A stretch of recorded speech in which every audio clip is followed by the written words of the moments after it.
Merry Christmas, everybody, and welcome back to Never Watch Alone, where you'll never have to watch a movie alone again. I am your host, Tim Leifide, and joining me, as always, is my good buddy, Sean Wheeler. How you doing, Sean? Is it a good Christmas for you?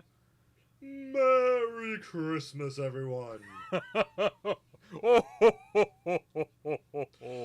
Oh, Come boy. in, man. Come in and know me better, man. Yeah, man. It's good. It's really good having the show for a nice little Christmas special. For one that I think a lot of us, especially our generation, really freaking adore. A Muppet Christmas Carol. And honestly, out of all the Christmas Carol adaptations that I've seen, this really is kind of up there with one of them. I know my mother is really, really fond of the one from what was it, 1951 with Alistair Sim. I also like the George C. Scott version. I even kind of liked Robert Zemeckis' Jim Carrey motion capture one. It was a little weird at points, but I still overall really enjoy that one. But to be honest, this is the one that I've grown up on. Yeah, as an 80s kid, so I love this movie. I saw this in theaters, and actually, I didn't realize till I was prepping for this. I don't think I had seen this since I saw it in theaters. Oh my God, really? Because my family's never been one for buying movies. We would just record them off of, TV whenever we'd get, an HBO preview special or stuff like that. Hey, that's my parents too, man. Right, but then this movie never showed up on paid cable. They did not do that. So this was not widely available again until it came on streaming services, unless you had bought it, and we never bought it. Oh, man. Yeah. So watching this again, nostalgia bomb, man. Oh my God. Oh, I can only imagine. It got me thinking about stuff from, my childhood I hadn't thought about in decades. I bet it was like a lapsed Catholic, walking into the Sistine Chapel and looking through and just suddenly remembering all those prayers, all those sermons, all those lessons and everything, and just breaking down and crying. I mean, it's not exactly okay, as someone who's been to the Sistine Chapel, if you're a lapsed Catholic and you're walking into the Sistine Chapel, all you're going to be is like, Michelangelo was really gay. And it's awesome that he did this to the Pope. That will be your takeaway. It is true. It is really gay, and he really pissed off the Pope. I love it. Yeah, that would see. That's the part where we'd have to start referencing that great Animaniacs segment. But we're not here to talk about that. We're here to talk about Muppets Christmas Carol. And honestly, I think. I actually have. Okay, so full disclosure, I haven't actually seen all the Muppet movies. It's been. I think I watched Muppet Treasure Island once when I was 4. So I really need to get back into these. But as far as the Muppet movies go, is this up there for you? Or how many have you seen? Okay, so first off, before I get into that, what I was going to say, because we kind of got lost there for a second. Yeah. Being an 80s kid, I'm partial to Scrooged. I like the Bill Murray crazy, humorous adaptation. Yeah. Because I grew up with that a lot. But no. So obviously this is up there in the Muppet movies for me because I was just a little bit too young for the Muppet Show proper. Okay. That had wrapped up airing by the time I was born. So I kind of grew up, seeing clips of it here or there. But what I did grow up on, also from Jim Henson, I grew up on Fraggle Rock. So yeah. I love the Muppets and what I'd ever see of them, but Fraggle Rock was my jam as a kid. I take it also Dark Crystal was a big thing for you too. Believe it or not, no. I never saw that as a kid. Oh, really? But I really did love Labyrinth. Which was a thing for me. So, and I did like the Muppet movies. So, but this was the first one I saw in theaters, obviously, and it really was. It's so well done, and I know it's a shift in the time because it's the first movie done after Jim had passed. Yeah. And so it's kind of and because of the structural changes, it's the first time that Kermit isn't the lead. Yeah, that was a big deal. Yeah, so it's like there's kind of a shift in most of this. However, I feel that the attitude, the ethos, the whole thing of Muppets is very much still encased in this movie. Oh, totally. And I love the fact that they clearly have a level of reverence and respect for the source material while still doing it Muppet up. Yeah. And I love that. It's so fun. Yeah, it's great, man. It really is kind of the perfect blend.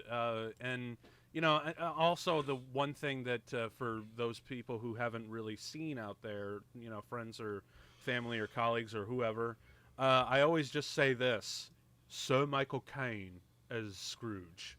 Like, and that if that doesn't hook you, like, I don't know what will, because, you know, like, and apparently he really fucking loves his performance in this movie. Like, it's one of his favorites. He calls it one of his most memorable, but also, come to find out, he really fought to get this role because he had always wanted to do the Muppet Show because he'd heard nothing but fun, great things from his contemporaries when they did it. Yep. And it also really helped their image with kids, and he liked everything he heard. They're like, it's so much fun. But he was fighting a tax battle with England while that was going on. It was living in America. Yep. So he could not go back, and, you know, because of his legal battle while the show was running. So he ends up living back in England when they're going to start making this. And he just told his agent, like, get me in there, get me in there, get me in there. And he gets a meeting with them, and like a week later, he's well, yeah, because, you know, when Sir Michael Caine knocks on your door saying, "Give me your role," you give him the role, especially when the role of Ebenezer Scrooge. I mean, that's just perfect. And that's just it. Like, you know, he even went to Brian Henson and was like, "Hey, I'm going to play this straight. Like, I'm doing this like I'm in the Royal Shakespeare Company. Like, I am." And Brian Henson was like, "Yes, bang on." Yeah, exactly. Like they knew exactly what they needed. They were in sync. They had the right mindset. Like, they were like, "We know what we're doing." Well, that's how you want to do it. Is you want the humans to play the straight people where the Muppets are very zany and weird. But at the same time, I mean, you know, Michael wasn't even aware at the time, wasn't aware until well into filming, that this was Brian's first directorial project. And by that time, and because of how well he was doing with it, Caine was just impressed. Yeah. He was like, wow. Yeah, it's a really lovely looking film. As a matter of fact, it's so good looking, I think we should start it. You know? Like, let's just get right into it, because... My God, I haven't actually seen it in a while. It's been a hot minute since I've seen this one. So, folks, if you've got a VHS copy, good for you, because you're our people. Yes. Fair warning. There are two different editions of this, because in some editions one of the songs is cut. Yes, thank you. So the edition we're watching is about an hour and 26 minutes. If you have a different edition, just be aware the commentary might get a little off. Just FYI. Yes. So, but yeah, if you got the DVD, but most editions are this version that we're watching, which is kind of why we chose it. But yeah, if you've got a copy of the DVD, Blu-ray, it is streaming on Disney Plus as of now. So, yeah, tune it up and get ready to hit play, because we are getting our Christmas special rolling in 3, 2, 1, click. And there's the classic Disney logo from all our childhoods. Yep. And always right after, and now our feature presentation. Man, those VHS tapes just hit different, didn't they? They did. And then later, Disney started doing these intro things where they were using music that had been in Robin Hood, Prince of Thieves. And so I just always had the weirdest nostalgia, like flashbacks with those. And those intros were really fun. We love you, Jim. We love you, Jim. Oh, yes. Jim was... Gone too soon, singular talent. Seriously. Very much so. Oh. Already, And, I'm warm. I'm warm with fuzz and goodness already. Man, look at the production design. Right, I love this opening because, like, yes, obviously, like, this is all models and stuff, but it just looks so, like, cozy. It feels, quaint and Victorian, and it's like, yes, the realities of that time are not exactly good, but the Dickens made it feel good. Yes, and exactly. And they understood that. And you know, honestly, if you didn't know that, if the title cards weren't playing overhead with, you know, Fozzie Bear and Miss Piggy and all that, you could have sworn that these models were for like a Sir Michael Caine is Scrooge. You always got to say it like that, Sir Michael Caine. But I honestly, you really don't. I honestly thought that I'm gonna say it like that. But I always thought that these models would be perfect either in like a Rankin Bass special or a Tim Burton movie. Like they're weird and stylized, but they're quaint was the word you used, and I think that's totally right. I wonder if those models still exist. And what I also really find impressive about it, because of what you see in the background for so long of this pulling out shot, they clearly are not just reusing the resources. They can't. Yep, Frank. Like, because the way they did the shot, and that was just, whoo. Yeah, Frank Oz, man. It really is in the our little green friend. It.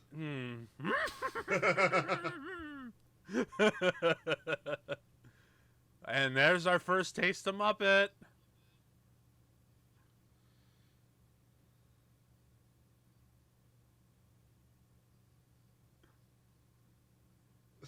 Oh my god, I love these. The little cabbages. Yes. How fun would it be just to be an extra on a Muppet movie? Oh my god, that would be just an amazing afternoon. Oh, the dog. Old hags. The banana peels. Man, I love how the banana peels don't quite fall right, or they get stuck in the window because the performers literally can't see a thing. But I don't care. You don't care because it's just so much fun.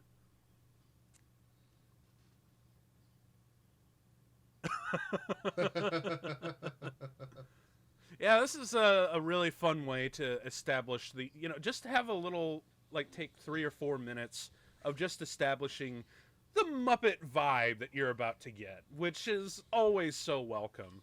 And, considering how well it's done here, I'm pretty sure Jim Henson would have been really, really proud. Yeah, I agree. Oh, and I love how they give Gonzo the role of Charles Dickens, the Greek chorus, if you will. If y'all are, right. If you theater majors are familiar with that, Greek chorus is essentially when a person that has nothing to do with the story comes in and physically steps into the story or onto the stage and narrates what's going on. And in this case, he's playing the author Charles Dickens. I always love that little bit. I know it like the back of my hand. All right, then tell me about it. He starts describing the back of his hand. It's delightful. Yeah, wasn't there an earlier draft where Gonzo was actually supposed to be the ghost of Christmas Future? Yes, there was. Yeah, apparently they had this idea where he was in a cloaked, scary hood, and then he would turn his head and the nose would be revealed.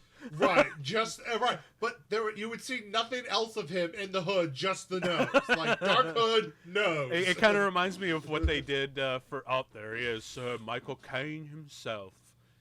I love this song. But it kind of reminds me of what they did on the Star Wars special of the Muppet Show, where they had, Darth Vader come in, and he's like, "Who is that masked person?" And he turns his head, and there's the nose. The world may never know! Great stuff. I will just always remember the cinnamon buns. Yes.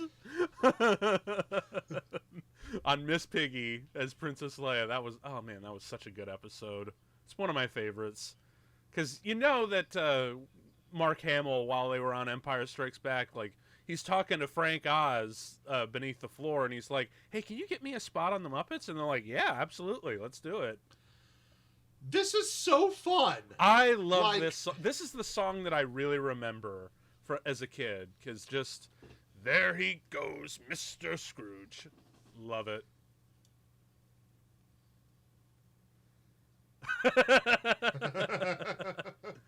Mr. Skinflint, there goes Mr. Greed. That is a word not used enough anymore. Skinflint. Yeah. What a great word. Right, it is. Yeah, you're right. It kind of makes you want to actually go back and read the original novel, just to be like, go back and, read the old syntax, Yeah. Yeah, because right now I'm actually reading the Lord of the Rings, the book by Tolkien to the wife before bed, because she hasn't read it, and I thought, well, I wouldn't mind actually reading it aloud to you, because that way you really pick up on the syntax of those old books. Yeah.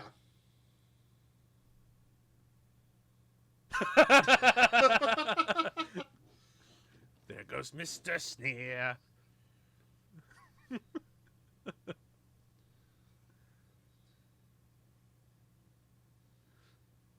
Oh my God, the donkeys.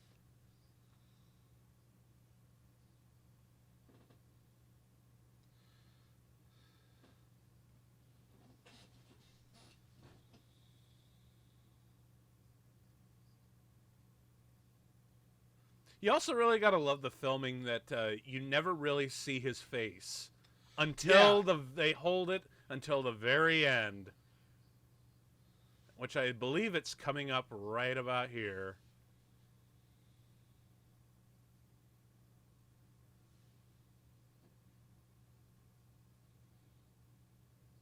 Bah humbug! I think it's just humbug. Yep. Scrooge and Marley. Oh.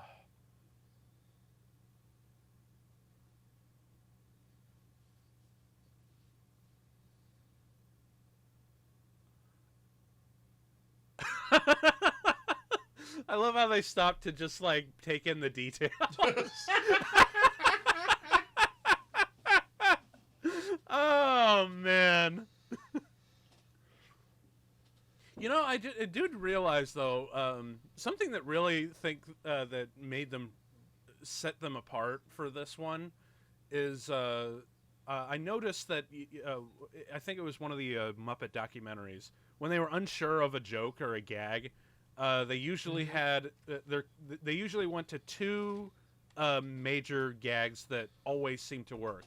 Either the character blows up or gets eaten. And it's kind of amazing because I don't think they use that in this one. No, I don't think so. Which kind of goes to show that not only are they being a little bit more respectful to the Dickens source material, but they also wanted to have that kind of dark reverence for it, Yeah. So, yeah, I completely agree. However, I do want to mention now that we do see Kermit show up. So, since, Jim had died, the role was handed down to Steve Whitmire. And he was so nervous about taking on the iconic character. Oh, yeah. But the night before he was supposed to record the songs for the movie, he had a dream where he ran into Jim in a hotel lobby. And in that dream, Jim told him to basically, the feeling will pass, you got this. And he woke up, felt confident, and went and did the part. You're gonna make me cry. We are right? We are barely 10 minutes into this, and already I'm gonna cry. Goddamn.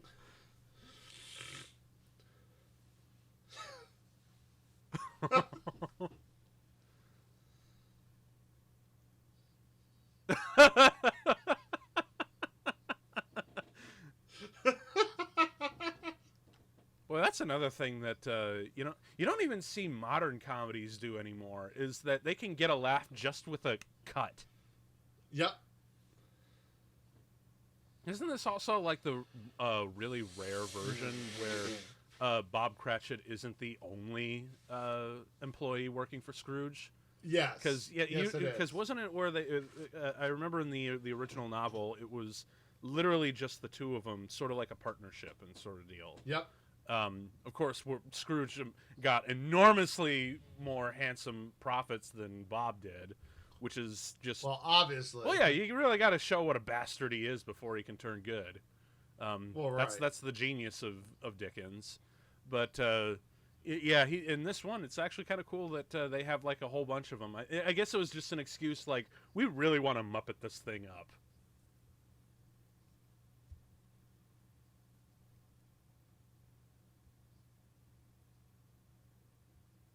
Whew.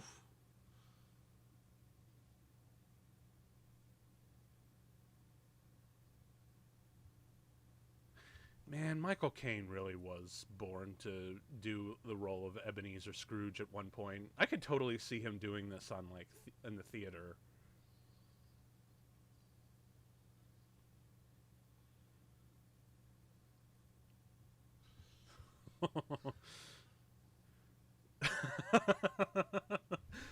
I love how basically, and this kind of goes to the show too, but I really love how Rizzo is like 50% of the time just a prop to Gonzo. Yep. Oh, my favorites, Honeydew and Beaker. They are a delight. I always love watching them on the show, especially some of the clips that I'd seen, because one way that my sister and I grew up together is we had this old computer game called what was it? The Muppets it was a Muppets computer game, but this is like circa 1997, honestly. So this is like really early PC that was running on Windows 95 at the time. Mm-hmm. And we saw a ton of Muppet clips from there because you would do all these computer puzzles and things like that, and when you unlocked them, you would get these great clips from the show. And always our favorites to watch together were Beaker and Dr. Honeydew. Like they were so freaking funny. I think our favorite was the elevator shoe gag where Beaker rises up and does the splits. Oh man, good times. I actually got to we actually found a way to play that again because I was visiting in Chicago with the family for the holidays, and she actually had an old copy that she was able to boot up on her laptop, so we got to play together like we were kids again. It was good. It was really good. That's what the holidays are about. Family and Muppets.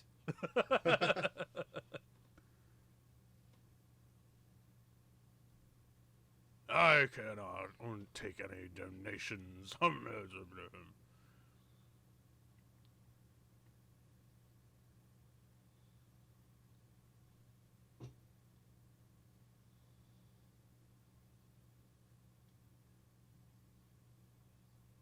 Yeesh.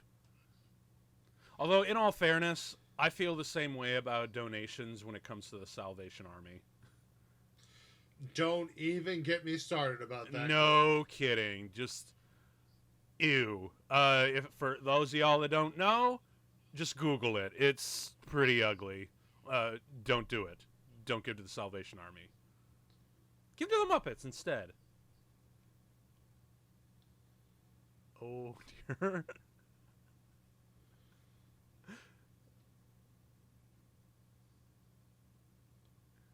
Honestly, if it weren't for the fact that it was like a performance thing, I'm actually kind of surprised that he just didn't punt that thing.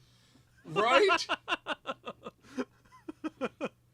Like, I know it's practically pretty hard to like punt a Muppet, considering there's a human hand up his ass.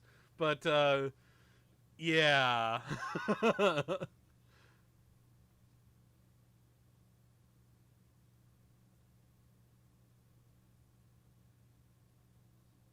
Oh, but it's Christmas Eve, sir. We'd like to stay home.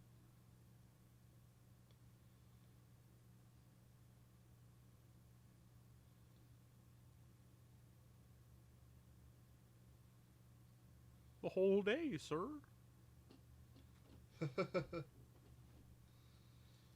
You do quite a good Kermit. Oh, do I? Yeah. Oh, well, thank you. I guess I've just been watching it all for a long time. I need to work on my Fozzie. Oh, but Miss Beaky, I'm pretty good at. Kermit's best. That frog gets all the publicity. Oh, but I love him so.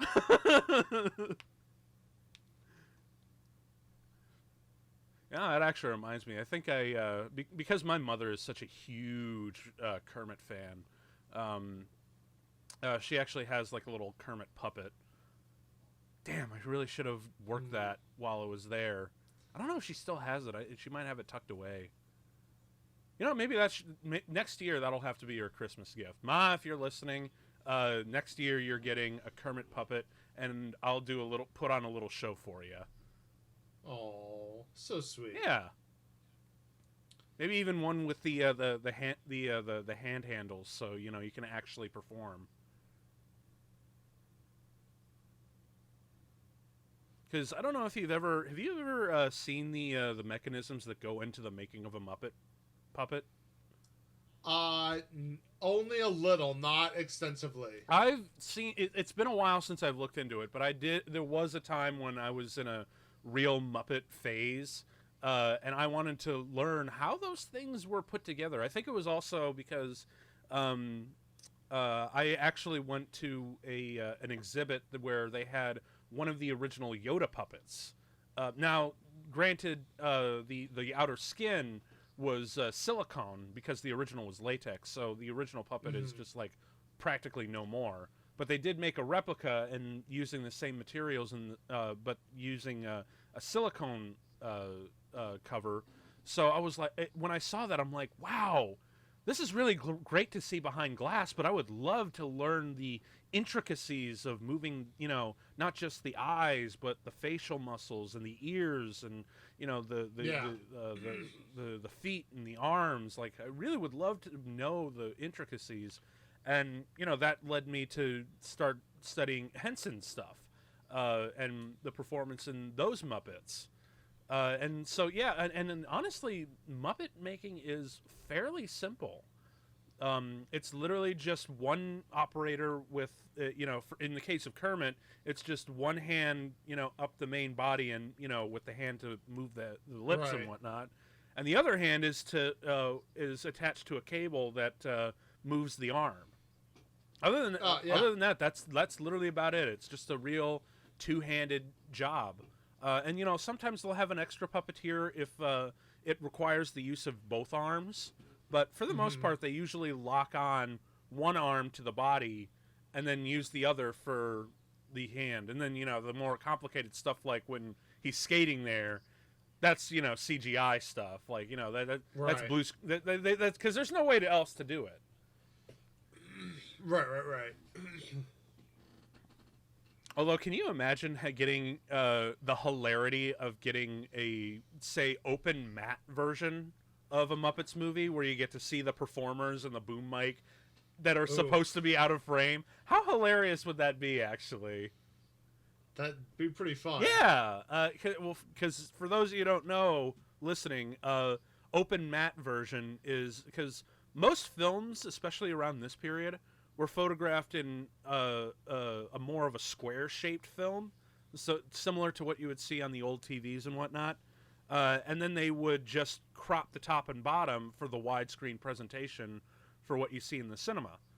But every once in a while, and this was especially true for old movies in the projector, in movie theaters, in the cinema, they actually would matte off the top and bottom physically on the film, but every once in a while, the projector would forget to do that, so you would see the boom mic projected onto the ceiling, and you get to see a whole bunch of other stuff on the top and bottom that you weren't normally supposed to see.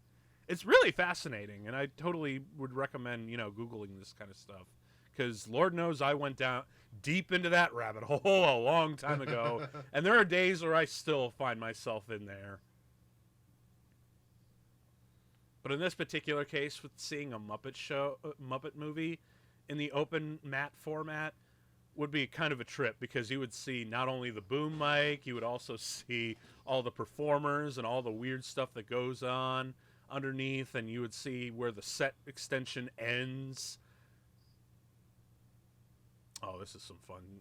Oh, wow. Was this like one of the early Muppet movies to have computer-generated effects?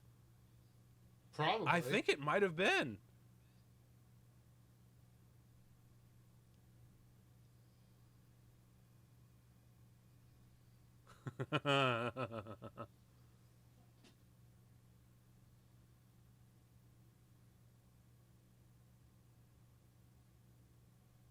I love how they have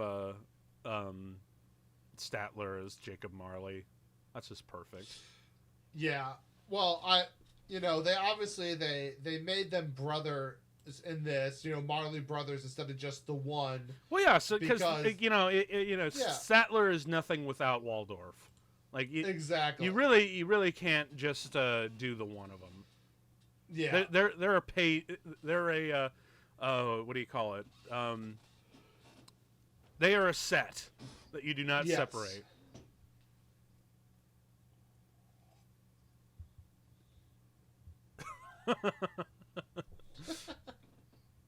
God, I love these two. Did he break his... I think he broke his nose. His fine Roman nose, if you will.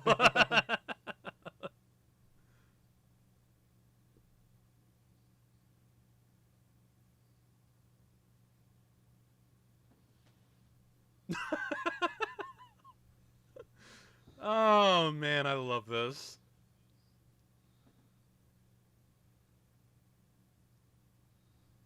Come on, Rizzo. Haven't you ever heard of the Greek chorus? I just explained it earlier in the commentary.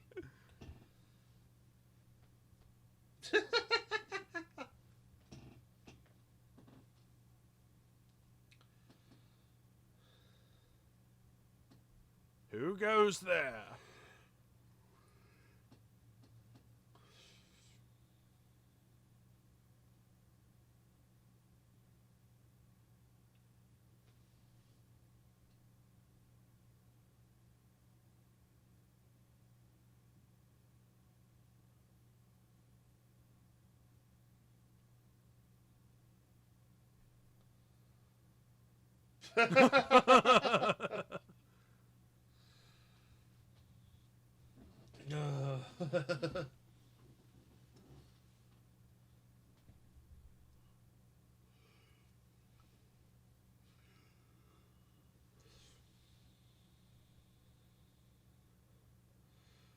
The days when people had coal fires indoors. Right. Woo. Boy, I kind of wish I had a coal fireplace for Christmas Eve. Like, can you imagine some of the meals you'd be able to cook off that? Ooh. I'd still rather a wood. Ring-a-ding-ding.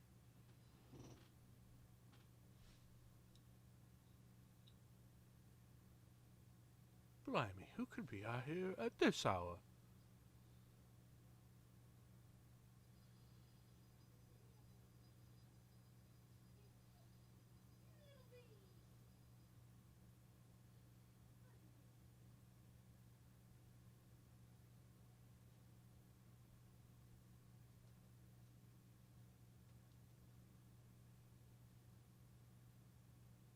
Oh, here we go. There's the fog machines. You hear? I like the sound effect, like you hear a bubbling noise. Yep.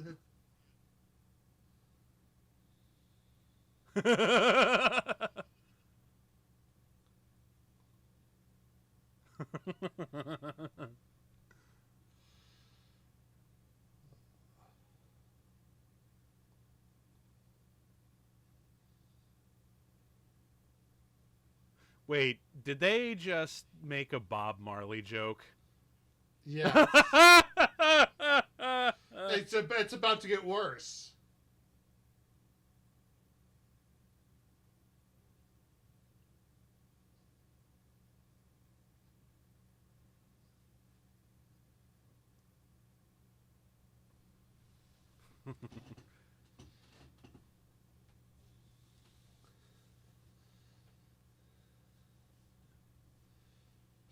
Fozzie Bear reference right there. Yep. It's kind of weird seeing these two outside of their usual balcony. Right. Although honestly, it would be a lot weirder if we only saw one of them together. Like Yes. that would be truly bizarre.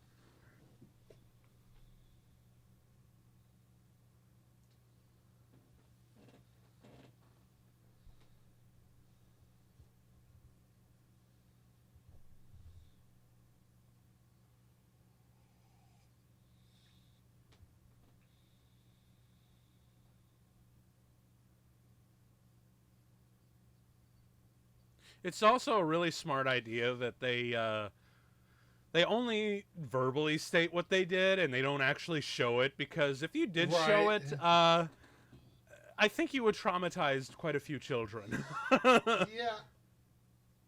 I mean, it's pretty twisted just what they're saying. Yeah, it's true. But it's okay because, it's fucking Muppets. Like, that's when it's just Muppets, it's like, oh, well, that's okay.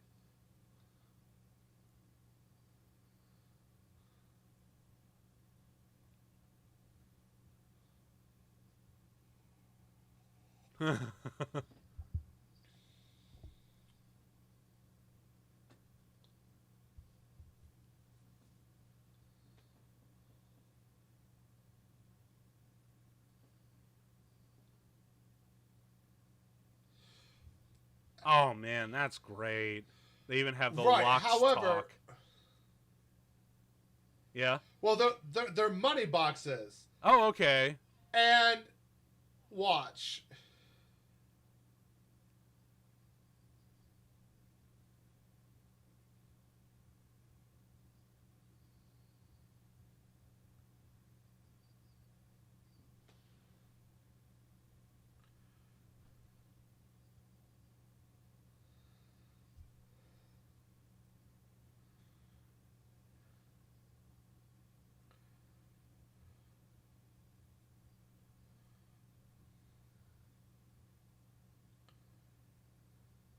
So, wow. And you pointed out a Bob Marley reference, and now they have wailing boxes with them. Bob Marley. Shut up. God damn it. These guys are too clever for their own good. Because see, as a kid, that joke totally goes over your head. But then when you hear, wait, Robert Marley? Hang on a sec. Hang on. Hold up. Sus. But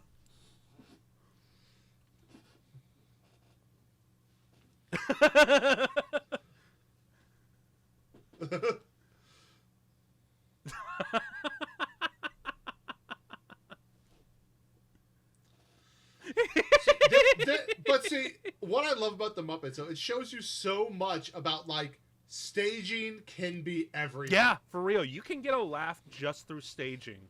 Because, man, it's really sad that you don't see a whole lot of that in comedies anymore, especially American comedies.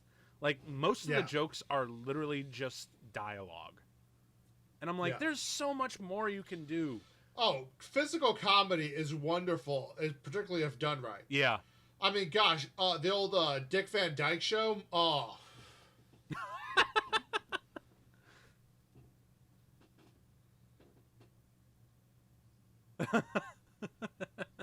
And it's amazing how they're able to do such great physical comedy with these puppets.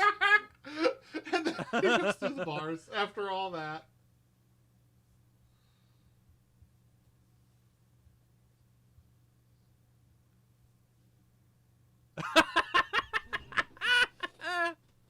Oh man, that's another thing that I love about this version is the interludes between Rizzo and the Great Gonzo. Oh yeah, good shit, man.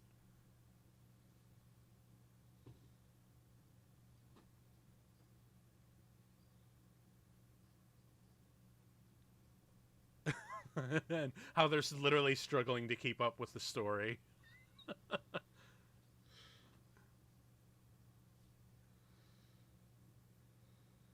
I'm actually curious where he got a grappling hook.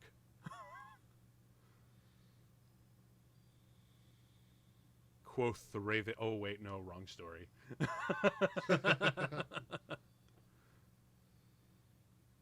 I'm actually surprised, given the Muppets' history for doing these adaptations and whatnot, how great would it be for the Muppets to do an adaptation of The Raven?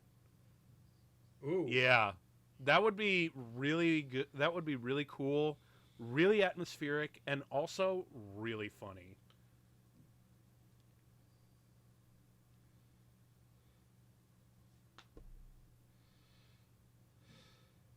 Lord? Oh, this part was always really freaky for me.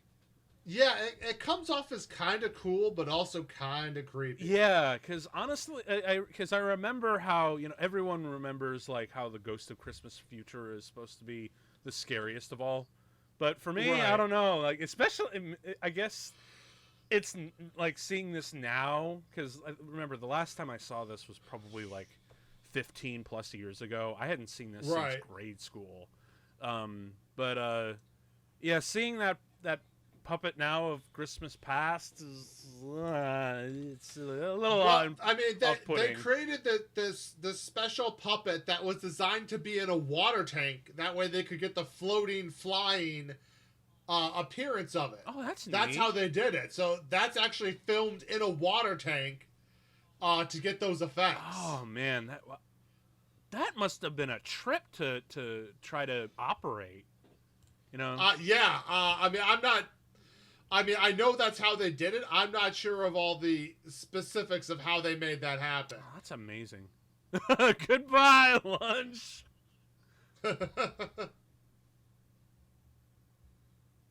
How are we flying?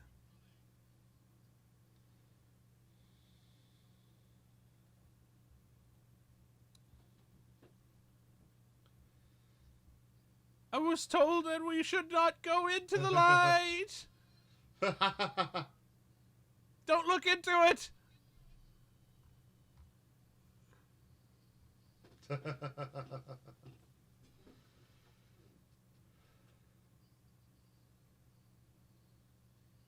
Oh, we're about to get sap. Keep your mouth closed. Yep. Lot of sap. But yeah, so obviously with that being filmed in a water tank, just goes to show even back then how effective green screens were. Yeah, yeah.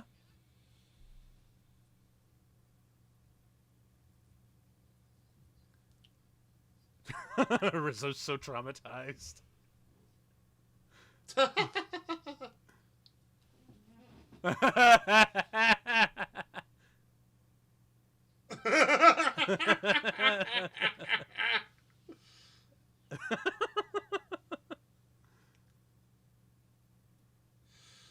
What does "I'm from New Jersey" matter? I'm so confused. I don't know.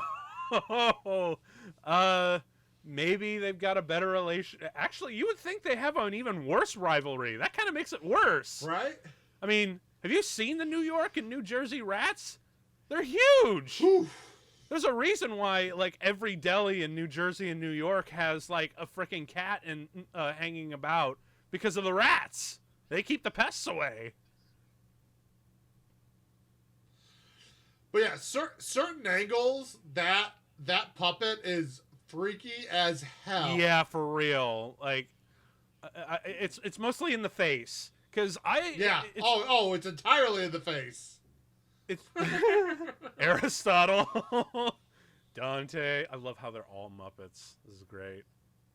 Moliere, Shakespeare, and of course Dickens.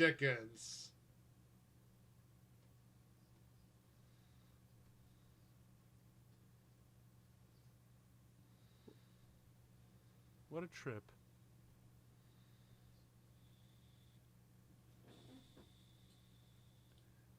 But yeah, I think it's weird because I haven't seen this movie in so long. I remember the Ghost of Christmas Past being like more of. I remember in my brain it looking more like a porcelain doll.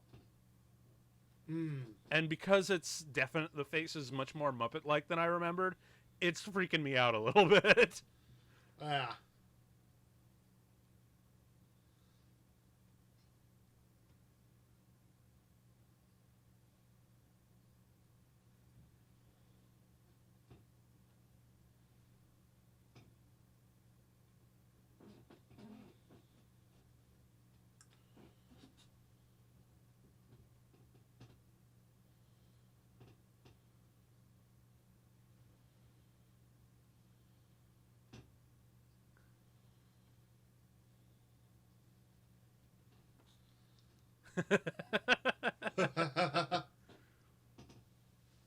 One of them was named Remy, and he worked as a sous chef in France.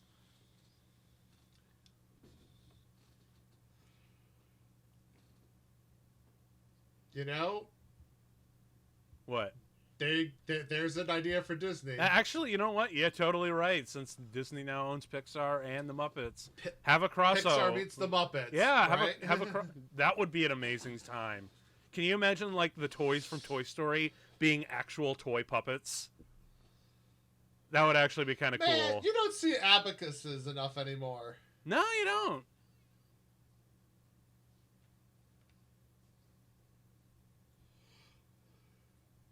Oops.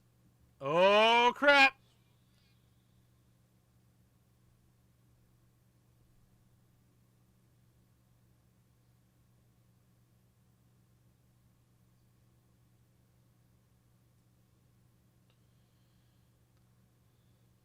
I love it. Honestly, you can always tell when Frank Oz is doing the puppet and voice. He's got such a distinct booming voice. I love it.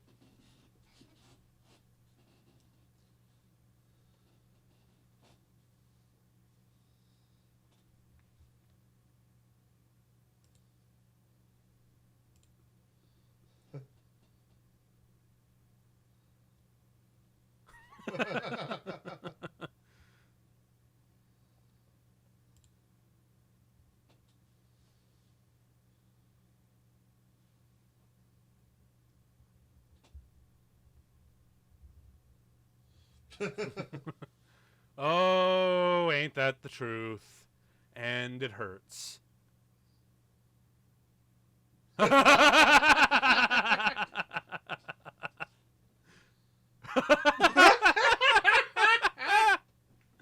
Love it.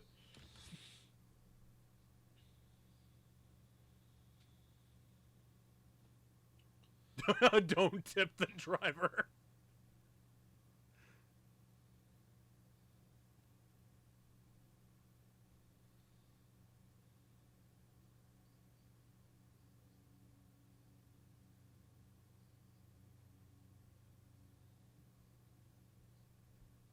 Of course I do.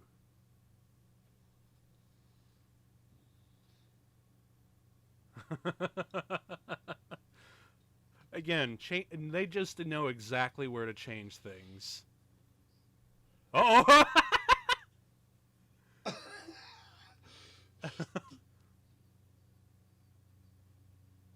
Whoop!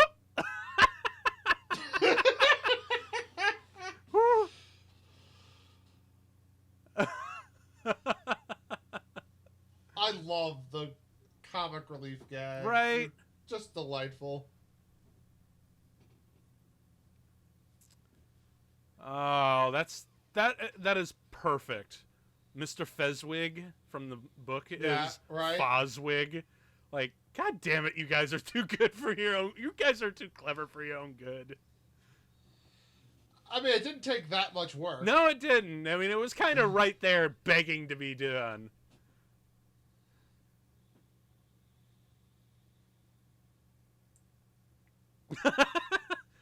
Oh, Gonzo is in the party of his life.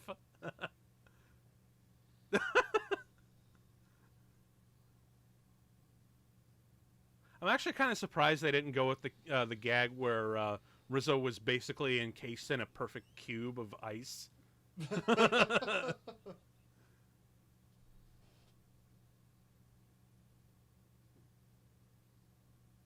Animal! Yeah!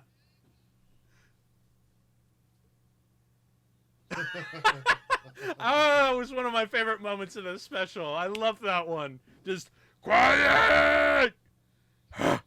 Thank you. This was originally supposed to be a TV movie, and I'm so glad they decided against that, because this really did deserve a theatrical Well, yeah, release. I mean, because as everyone, honestly, like, it really is up for debate, but it's no dispute that Charles Dickens' A Christmas Carol is one of the greatest stories ever told. So when you're doing an adaptation for it, especially with characters as iconic as the Muppets, of course you want to push for that theatrical release. Right? I mean, it's just not enough to go for a straight to television. This is something to really be celebrated. Oh, the chef. Right. But there are also the little moments where it's like, you know the character so well, so Animal's losing his mind because he's only getting to play the triangle, and Yep. he clearly is just like upset. He wants to gut nuts with it.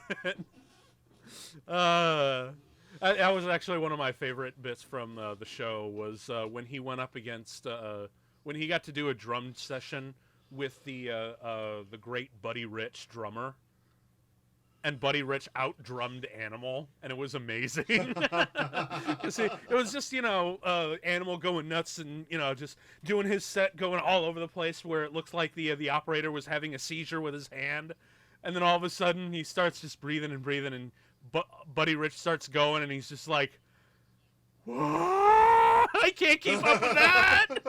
It's amazing. I'll link that in the description below for you guys, because it's one of my favorite bits from the Muppet Show. But now he gets to open up.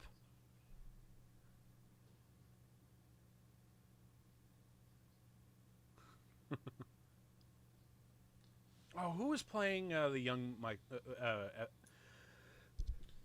Excuse me, the young Scrooge. Who? Because that guy looks really familiar. Not sure. Let me see. That guy looks really, really familiar. Raymond Coulthard. Well, that was at least one of them. Okay, they have 5 different young Scrooges. I'm not sure. I think that one's Raymond Coulthard. Well, if y'all know in the comments, just like let us know and point it out, because yeah, it's a lot. Yeah. Transition. Oh god, that's so creepy with the eyes. Yeah. Honestly, you know what else? Because I know that they're doing this weird underwater performance and whatnot, but honestly, the face almost even looks like it's stop motion too. Like, you're not quite sure what effect is going on, and it's kind of, I don't know, at least it's kind of throwing me off. A little bit, yeah.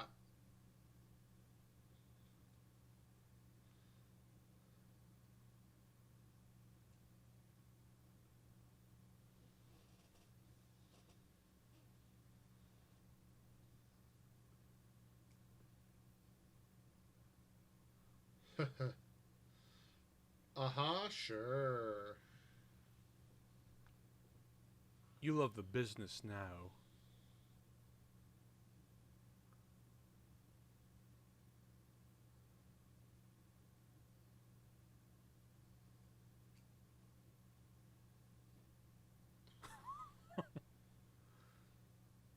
Let's also remember, if Scrooge was, if he was his younger self there, if he was around in the 1980s, he totally would have been on high as balls on cocaine at the stock trading floors of Wall Street. See, I think actually right there, just before this, was where the song is supposed to be that is cut in most versions. Oh, it's the one that they thought was way too sad, which we were like, Right. really? Like, too sad for the Muppets? Like, because, I don't know, man. Well, they thought it was too sad for children. Not too sad for the Muppets, too sad for children. Oh, well, as Rizzo said, yeah, isn't this supposed to be for the kids? But you know what? I would have been on the side of Gonzo, where it's like, it's culture. Yeah. And here, I love the Ghost of Christmas Present. Oh, I love what they do with this. It is delightful. This is probably, okay, so, like, you know, I really love Sir Michael Caine as Scrooge. He's one of the better ones. I also really like George C. Scott, and even to some extent Jim Carrey and whatnot. But this, by far, right here, is my favorite representation of the Ghost of Christmas Present. Yeah, it's so delightful. Hands down. It's like, if they're gonna ever, if they do more Muppet stuff, bring this Muppet in somehow. Right? And hell, you know what? If they had ever done a, oh wow, they did some forced perspective stuff here. That's cool. That's really cool. That's some early loader stuff right there. But no, I was gonna say, if they ever decide to do another state you know, like the 150th state adaptation of A Christmas Carol, yeah, just get this friggin' thing to come in for the stage show.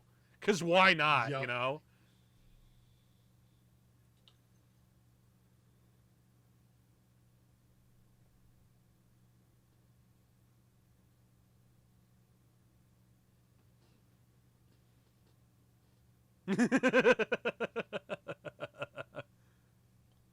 Oh, that's amazing. Right? Wow. They do it so well. Yeah, honestly, because I know that, you know, Henson and Lucasfilm were pretty close together. I wonder if the visual effects in this movie were done by Skywalker Sound and Industrial Light and Could be. Magic. We'll have to check the credits. Yeah, because honestly, I would not be surprised at all.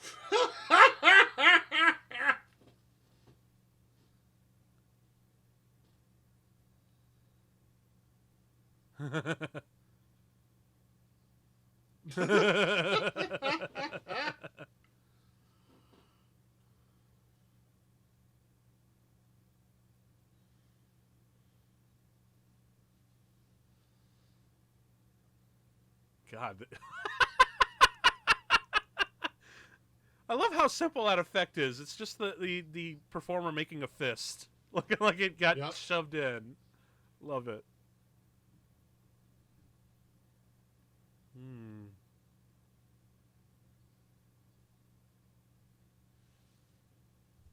All the places that you love feels like Christmas. Yeah. I'd also argue that the songs are really, really freaking good in this one. Oh, yeah.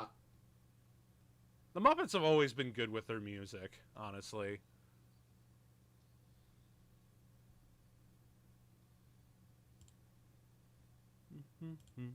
Yeah.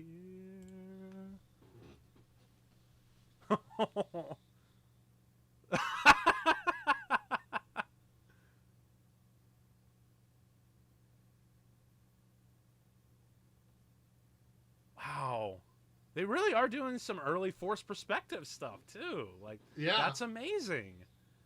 Because we really didn't see that kind of stuff to its full extent until Lord of the Rings came out. It was being done before that. No, totally. It was. I don't want to discredit, because that's an old trick that goes all the way back to the silent era. But it really wasn't popularized until after Lord of the Rings came out. Because they took that effect and just kicked it into high gear and really developed the technique so that you could, you know, bend and even break the old rules of what you can get away with. It's true.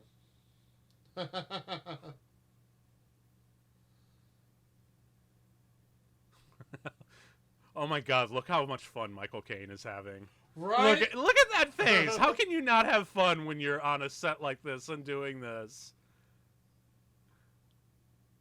You can just see that behind his mind, he's like, oh my God, I'm making a movie with the Muppets. This is the most amazing and happy day of my life.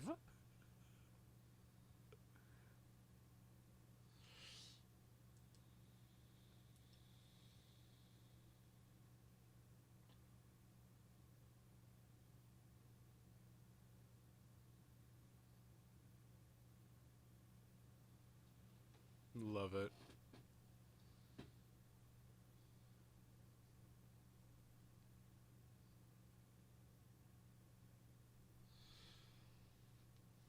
This is out of order from in the book and how it's usually presented. Because traditionally, he goes to Cratchit's first before family. Well, yeah, but I think the whole reason why you had to have that is because first there's the song number, and plus no, it works very well in this movie. Yeah. I'm just pointing out it's one of the few versions of A Christmas Carol where they reverse that. Yeah, but here it works very well to its advantage because, because it's the Muppets, you get that song number that you can lead into, and it also Right. it actually works really effectively because it's not just like, oh, we got to have a musical for music's sake. The music actually lulls Scrooge's character into a false sense of complacency, and then it gets peeled back in this scene.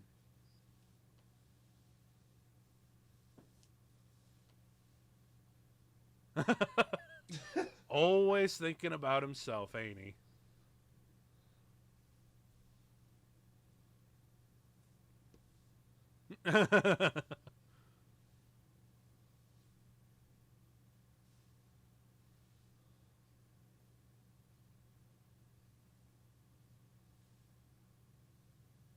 Womp womp womp.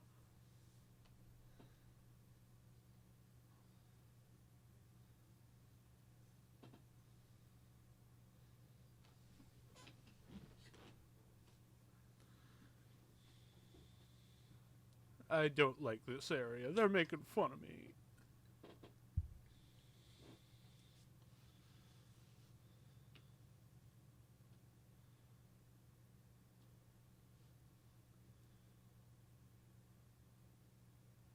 God, look at these sets. Isn't it strange to Right? Because honestly, I know that I know it's a vision and whatnot, and it works. That's fine, but it's so strange to see that in this version, or at least in this neighborhood anyway, that Ebenezer Scrooge is like 9-10 feet tall.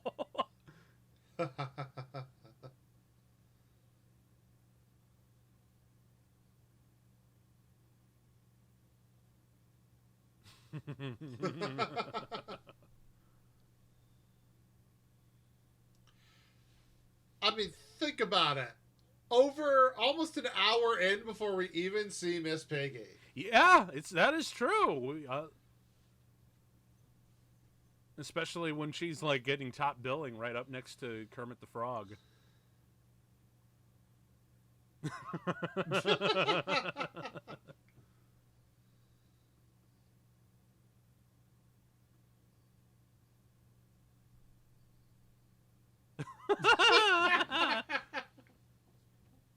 Oh, no, not there.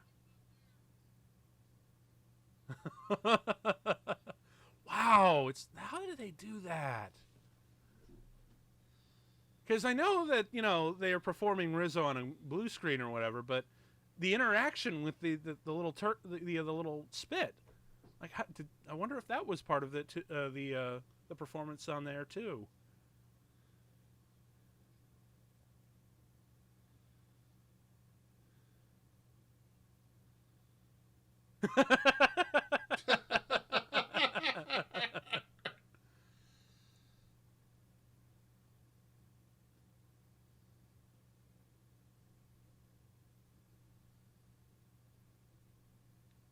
Oh God, this is too adorable.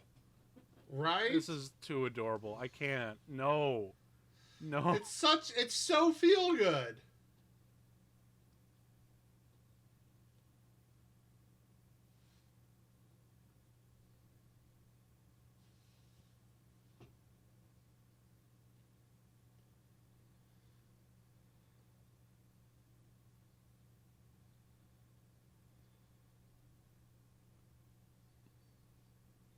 Mm. Oh my.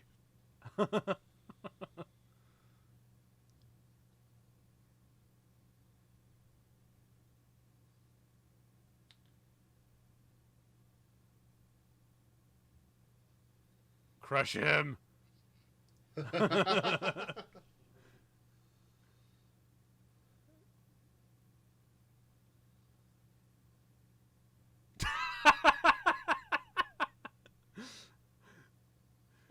Oh man, they never really do miss an opportunity to make fun of Gonzo's weird bird fetish.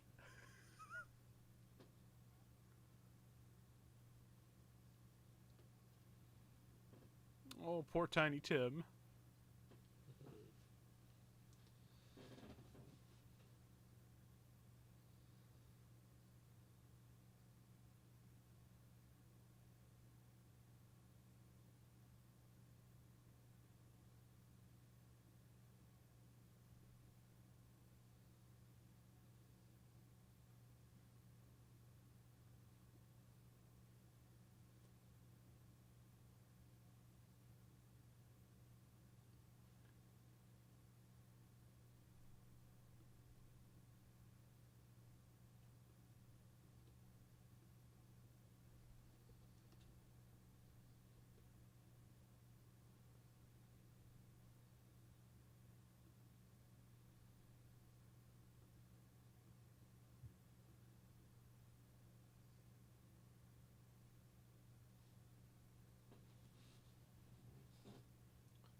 Scandalous.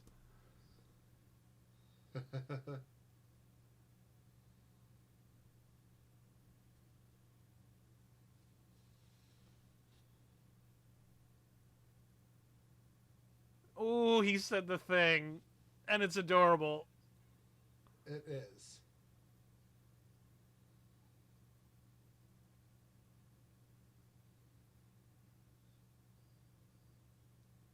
Wasn't the song that was omitted sung by Tiny Tim, or because I know it had to do with him? I don't think so. I think it was sung by Belle. Oh yeah, you're right. That's correct. Because it was supposed to be about how sick Tiny Tim really was, and No, I think the song that was cut was about love being gone. Like they lost their love. oh Belle, the woman. oh yeah, he didn't right. marry. I'm actually kind of surprised that they didn't want to use it and whatnot. Because I mean, really, it would have been a nice song to add to the soundtrack, and pads out the runtime just a little bit longer. And besides, you know how it is when Disney sticks their hand in stuff. That is true. Although I hear they're trying to do, because apparently they thought that scene or that version was cut and lost for good. But I hear that they found a copy, so they're working on like a 4K transfer and a restoration for it to be recut back into the movie. And they want to try to release a version for like either streaming or Blu-ray by, honestly, I think this year. But I don't know at this point. I mean, we're recording this a little bit earlier than normal, but I honestly have no clue. But this is the OG version, the one that's been around for, God, oh my God, has it really been 30 years? Almost. Oh my God. You know what? Actually, if they do choose to do it for next year, 2022, they could re-release it as the 30th anniversary special edition. Like that would actually be a really smart thing for them to do. Is like, okay, we've got our transfer, we've got our new elements and whatnot. Let's put it together for next year, and then we'll release it Christmas of 2022 for the 30th anniversary. That would be smart. Yes, it would be, and we would totally eat it up. Oh, yeah.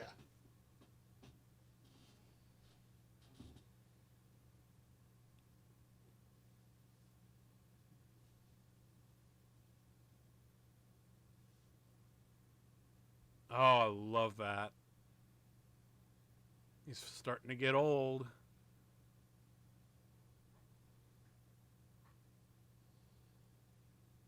No, not Tiny Tim.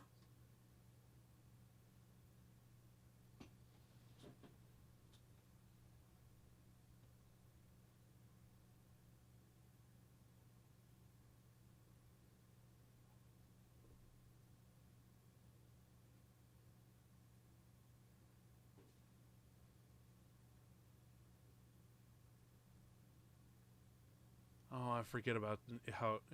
I forget how crazy, weird, and dark they get with this part. Oh yeah.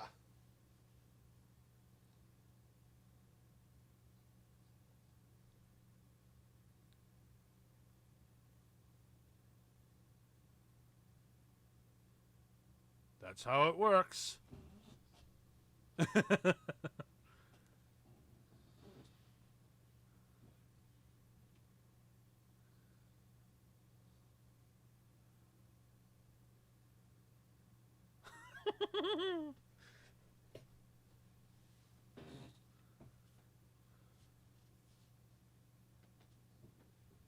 In any other property, I'd say those sparkles are cheesy as hell.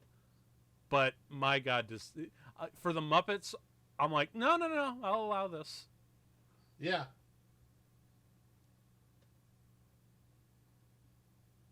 Wow, they even did early motion tracking with that.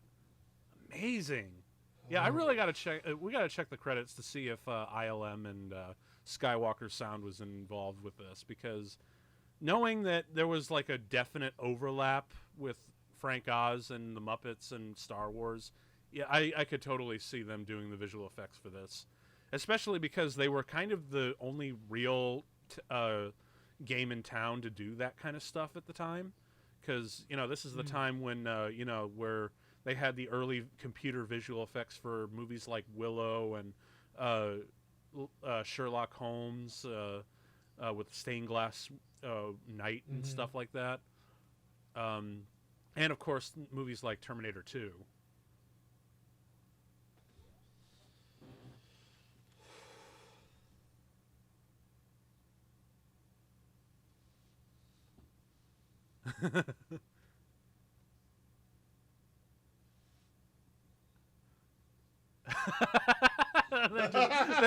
they just yeet out of there.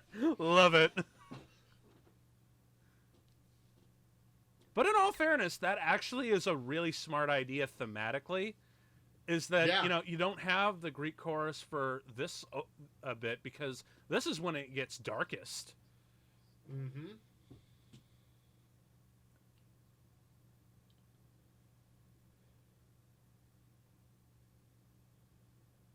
I love that effect. It looks so corny today, but man, although seeing that effect on a VHS tape, now that's something else. I almost kind of wish I was watching like a VHS rip. Well,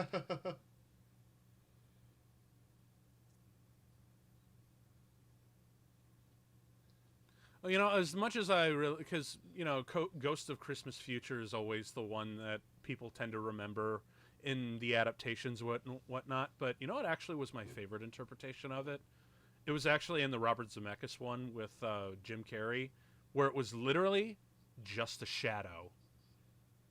That did you ever see that version? No. Oh, okay. Honestly, I'd recommend at least give it a one watch at least, because it's actually kind of worth your time. And you know, it's again, it's not the best adaptation of A Christmas Carol ever, but it's definitely one to invest your time in. Maybe we'll do that next year. I don't know.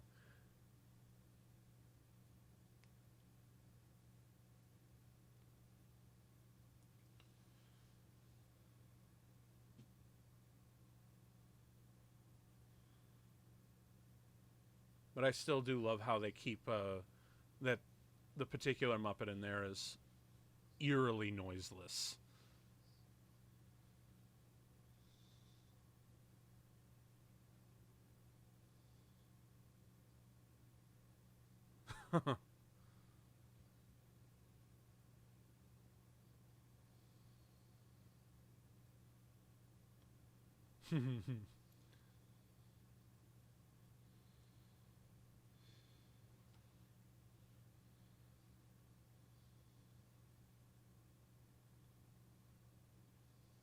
They're still warm.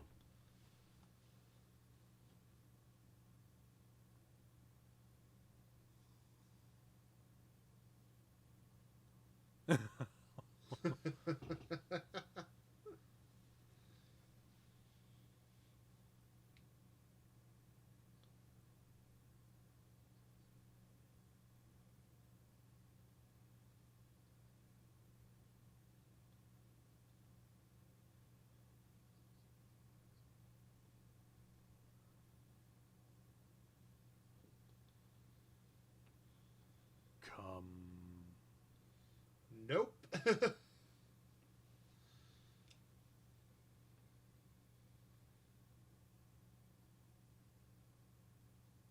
No.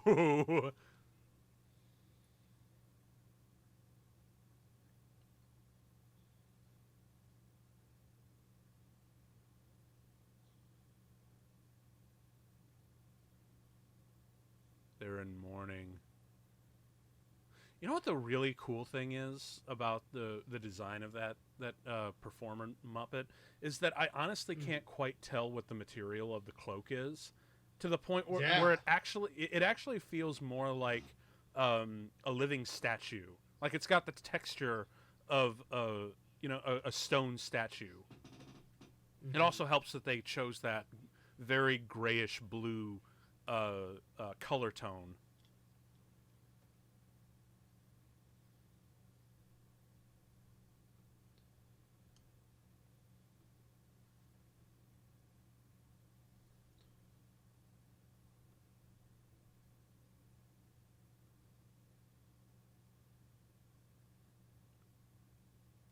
Oh no. Spirit, where's Tiny Tim? Where's Tiny Tim?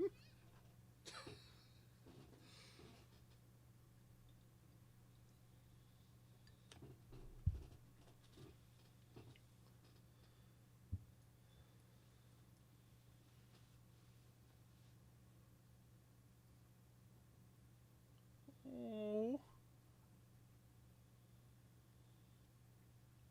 The tiny little facial twitches in Kermit's face. Oh my god.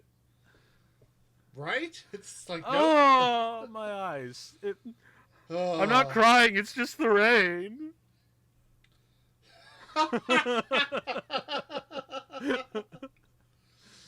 It's just the onions I chopped for the dinner. Right.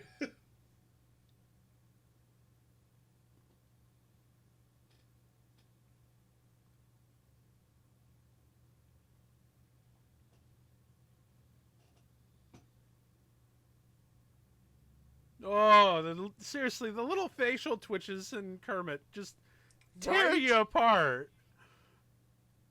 Ah! No, I can't take it anymore. I can't take it anymore, Sean. What does it mean? Brutal. Brutal.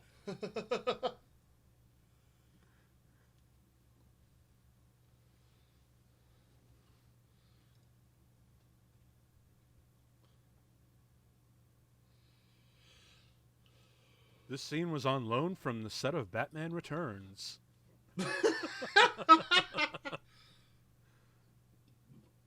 Half expecting to see a Danny DeVito cameo in the background.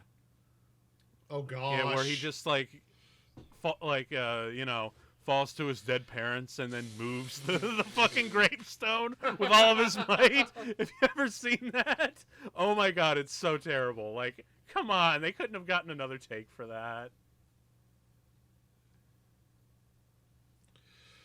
Oof. This moment right here is so, yeah, for real, well done. And honestly, it doesn't really matter what version you're looking at. This scene is always freaking fantastic because the story's so strong. Right, but Michael Caine right here. So I love this. Because, as he's going, this gesture right here, like, he's trying to be like, he knows where he's supposed to go, but he's like, can I look at this other one? I don't want to see this. He's so reluctant to see anything to forestall it. Yeah.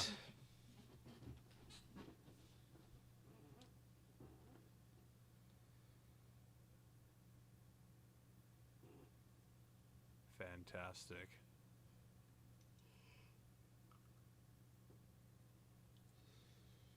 Man, even in the Mr. Magoo A Christmas Carol, this scene is just freaking powerful. I think they even kind of made fun of that in The Simpsons, where Homer had no idea of any media of Dickens or anything. He hadn't known anything. And he wound up watching Mr. Magoo's A Christmas Carol. And he got so Oh, gosh. emotional over it, and Lisa's like, "Oh yeah, that's been a story been told for hundreds of years now."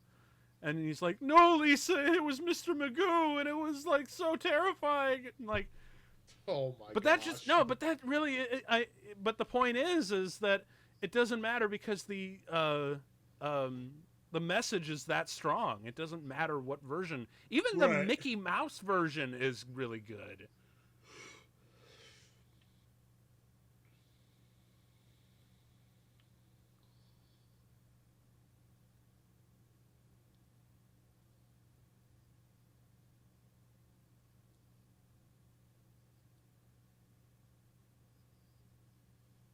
But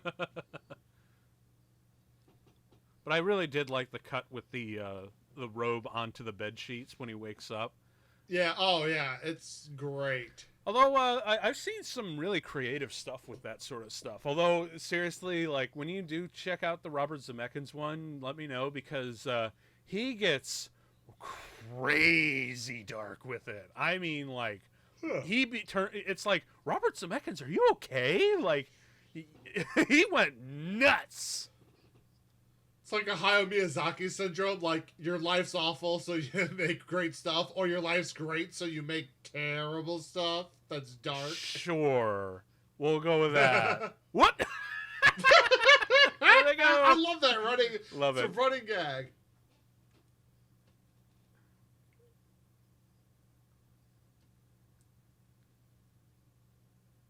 It's Christmas Day, sir.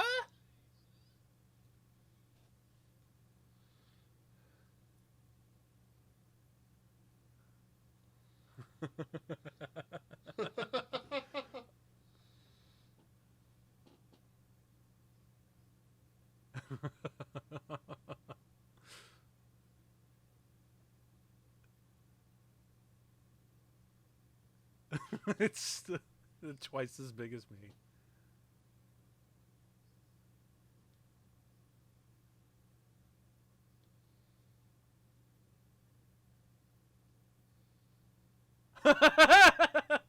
Oh wow, I'm rich. I'm getting me a PS5 this Christmas. Good luck. I know, right? I bet even Scrooge himself would have had a hard time getting it this year.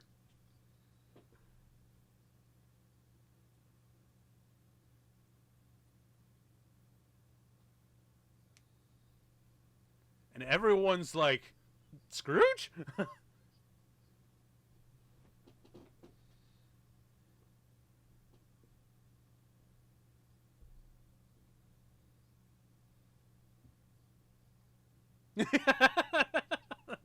Oh my god. Love it. Woo. Woo! Me, me, me, me, me!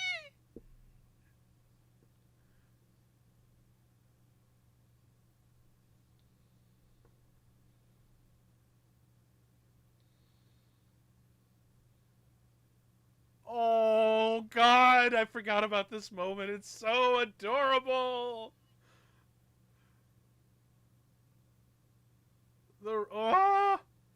Beaker's so sweet.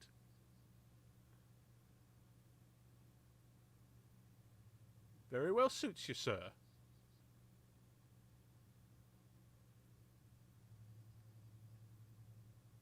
Also, don't you really love the chickens in the background? Again, just to spice up the backgrounds. Right. Anytime Michael Caine is dancing, you can tell, like, just in the back of his mind, like, all the dopamine is just, like, flowing. Like, yes, this is my life. Who doesn't want to do a happy dance with the Muppets? Am I right? For who doesn't? Come on.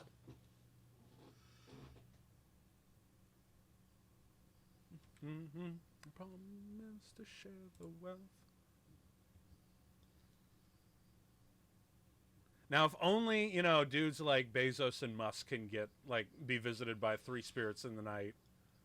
Oh, gosh. I'm not holding my breath on that, but so, we can only hope. Kids, in test screening, kids were very confused. They were like, Were they bad? Why are they getting coal? Oh, yeah, that's right. But the whole reason, kids, is because the coal is going to make the fire nice and warm. I guess you could also see it as a weird, macabre sense of humor in that. Yeah.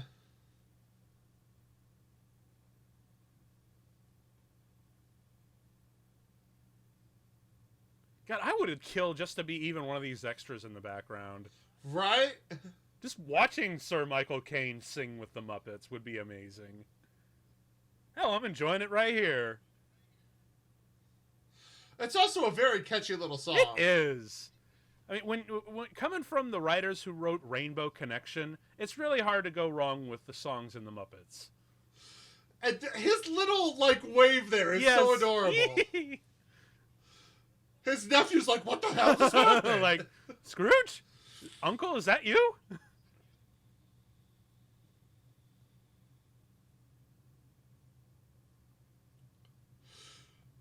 I have questions as to why the headmaster and they are together. Is it an old folks home? Are they a couple? I don't know. I think it's like an old folks thing. But who knows? I mean, we totally... The nurses in the background would kind of make sense. Yeah, yeah. But I fully acknowledge that Statler and Waldorf are totally a couple. Like, that's totally a thing. I subscribe to that.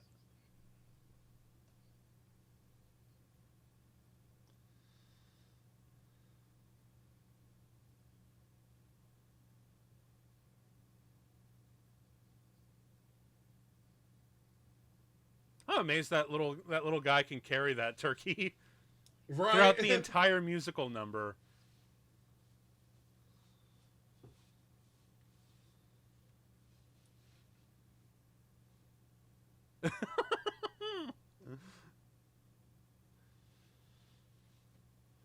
I wonder if Michael Caine actually screens this for the family like every year at Christmas. Because I know that... why wouldn't you? Oh, yeah, of course. I mean, when you're a part of such an iconic Christmas story, why not? Because I know for a fact that long before it became a Christmas classic staple, Frank Capra would always screen It's a Wonderful Life for his friends and family every Christmas, all the way up until his death. So I can totally see Michael Caine. Yeah, so I can totally see Michael Caine doing the same thing for his folks at Christmas. Yeah.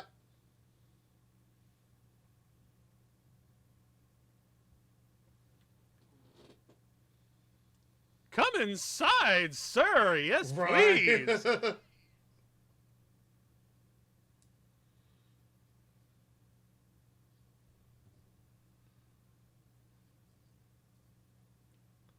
Oh, and they've got the wine and booze and fruit. And, oh, is that fruit? Oh, wait, no, that's fruit cake. Whoop. Oh, no. Yeet, Oh, no. Yeet Oh, no. the fruit Oh, cake. no. Yeet that would have been a really funny joke. Oh, you brought turkey and wine and fruit cake. And yeets it, and it hits Rizzo in the face. Oh, that would have been perfect. Ah. They missed a joke. They missed a good joke. Oh, well.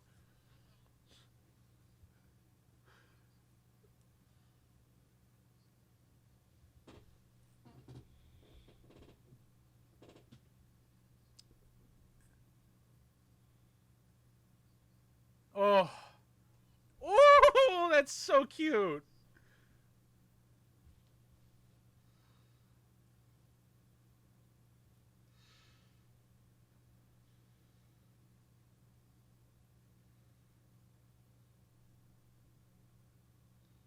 Oh, isn't this supposed to be the opposite of When Love Is Gone? Maybe. But you know what's really weird in that shot right there? I just realized his nephew's there, but his nephew's wife has mysteriously disappeared. I guess the actress was like, I guess there was some kind of schedule conflict or something. Probably, I don't know. but that's. I just noticed that. I'm like, that's a little weird. Oh well.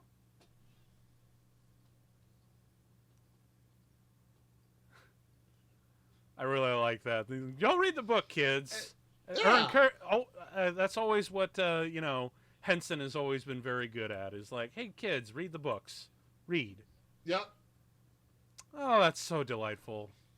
It really is. Mm-hmm. And I love how they even like, you know what? We're gonna really get our money's worth for this model village. Let's have this roll over the end credits, just so we can Why get a. wouldn't Of ya? course, like let's really get a nice look at it.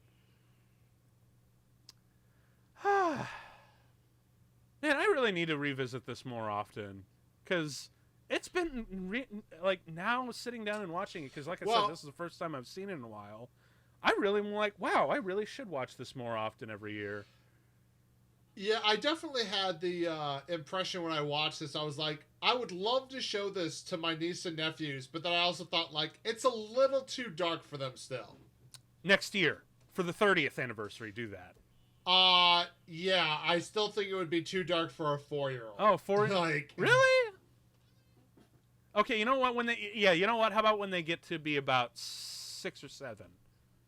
Yeah, that's my whole kind of thing. It's like, yeah. Although, wait till they're like 12 or 13 before you show them the Robert Zemeckis version, because I know I've gone on and on about it, but it gets crazy dark. Like, dude, are you okay? But this version is super delightful. I really love the Muppet. Honestly, the Muppet version of the Christmas Carol. I mean, what's to say? I mean, when you have Muppets, Charles Dickens, and Sir Michael Caine come together, you're going to get something magical.